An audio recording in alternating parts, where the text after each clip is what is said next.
going back to Stranger Things, just quickly, or maybe not quickly because you know how we are, but Right. how how well do you think they captured the sense and the feeling of the 80s? Because I feel like that's a very big thing about the show, isn't it? It Especially is, yeah. if you go back and watch season 3, I feel like in season 3 they really shoved the 80s down your throat and everything's super Yeah. like 80s, 80s, Yeah. 80s, you know, with the mall and the you know the beach, not the beach, it's the pool, sorry, you know, and everything's, it's like they turned the dial up to 1,000, you know, Yeah. for Well, whatever reason. well, But that's exactly what they did. I think. Also, well, you have to bear in mind that in the '80s I was in Spain, right? yeah, And what they're doing there is recreating the American '80s, which is probably very different to the '80s that I hmm went through here in Spain. However, what I think they did, rather than recreate a really good version of the '80s, what they did was recreate a really good version of an '80s film. yeah, See what I mean? That vibe that the Stranger Things has. The reason because I started loving it is because it had that very Spielberg type vibe, which only Spielberg ever did. You know, yeah, E.T. and and Indiana hmm Jones and all those films. You know, the Goonies. You know, the group of friends that are everybody has their little yeah, quirkiness and their little quirk, their character, and it's got that little touch of humor.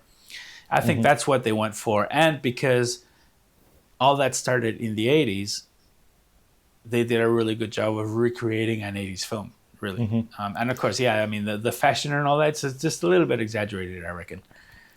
Cause Um, I was gonna say, because the thing about Stranger Things is I feel like it does have that, this, like you said, the same feeling that those movies and series yeah, had back then, yeah, but without the super cringy dialogue.